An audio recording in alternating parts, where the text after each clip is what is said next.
ભાવનગર શહેરના રામમંત્ર મંદિર સામે આવેલા પેટ્રોલ પંપ પર ગત રાત્રિના પેટ્રોલ પુરાવા એક્ટિવા સ્કૂટર પર આવેલા દંપતીના 6 વર્ષના પુત્ર પર લોખંડનો પાઇપ માથાના ભાગે ઝીકી દેતા ગંભીર હાલતમાં સારવાર માટે ખસેડવામાં આવ્યા હતા।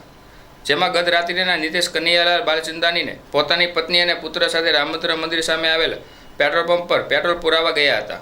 જેમાં એક્ટિવાનું પેટ્રોલનું ઢાંકણું ખોલવાનું કહેતા અને તે ખોયલું હોવા છતાં નથી ખોયલું જેવી બાબતે પેટ્રોલ પંપ પર પેટ્રોલ ભરાતા વ્યક્તિ ઉશ્કેરાઈ ગયા હતા અને મહિલા સાથે હોવા છતાં અપશબ્દો બોલી નીતેશભાઈના 6 વર્ષના બાળકના માથાના ભાગે લોખંડનો પાઇપ ઝીકી દેતા તેનો કપાળનો ભાગ ફાટી ગયો હતો અને તેને ગંભીર હાલતમાં સારવાર માટે હોસ્પિટલ ખસેડવામાં આવ્યા હતા।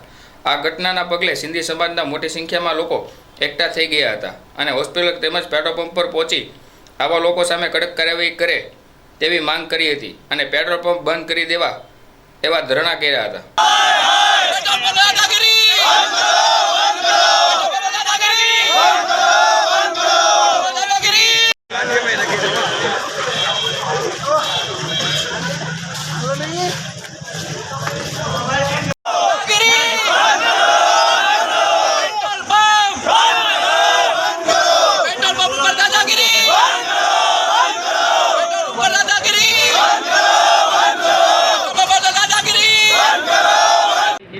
एम्बुलेंस नहीं है वच्चे वच्चे लेकर भेज देते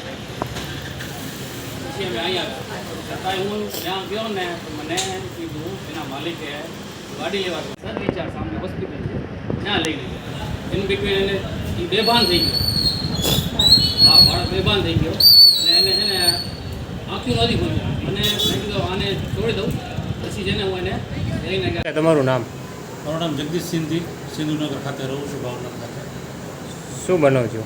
બનાવવામાં સાહેબ અમને જાણકારી એવી મળી કે પેટ્રોલ પંપે એક સિંધી યુવાન અને એમના બાળક ઉપર હુમલો થયો છે એટલે હું પેટ્રોલ પંપ પર ગયા ત્યાંથી 108 મારફતે બાળકને લઈ અને સર્ટી હોસ્પિટલ આવી ગયા હતા।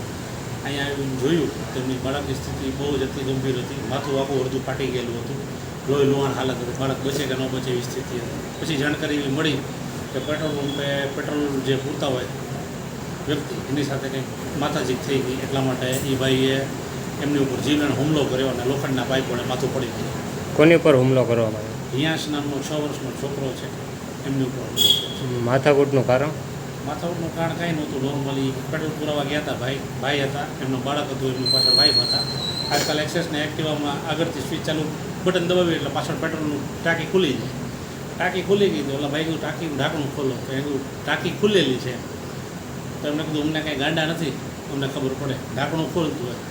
પછી બેદરકારીથી એમની યાર વાત કરી, એમને જણાવ્યા મુજબ એમને ગાળ દીધી તો ભાઈએ કીધું લેડીઝ સાથે છે સભ્યતા રાખતા સભ્યતા મુદ્દાની કાંઈ વાત નહીં થાય એમની યાર પછી હુમલો કર્યો એમની ઉપર।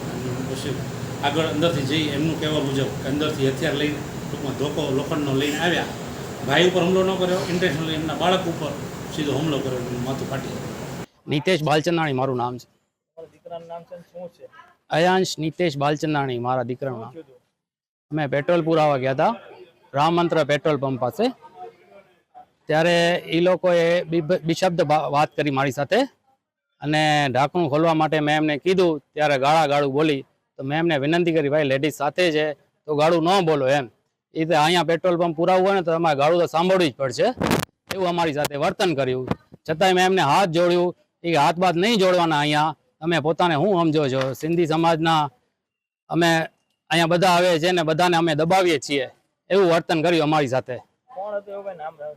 પેટ્રોલ પંપ વાળા 2 માણસો હતા। કઈ જગ્યા પંપનું નામ શું હતું? રામમંત્ર પેટ્રોલ પંપ। શેનથી માર્યા તમે?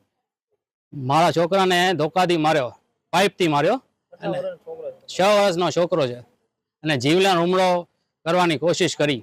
જાતિવાદી બોલતા છે એવું? ના એવું કાંઈ નહોતી। પછી અમને થોડીક વાર રહીને મેનેજર સાહેબે સમાધાન માટે બોલાવ્યા અને એ ગાળું ગઈને બોલાવી અમને કે અંદર આવો તમારો વારો પાડીએ એમ। એવું કોણે કીધું તમને?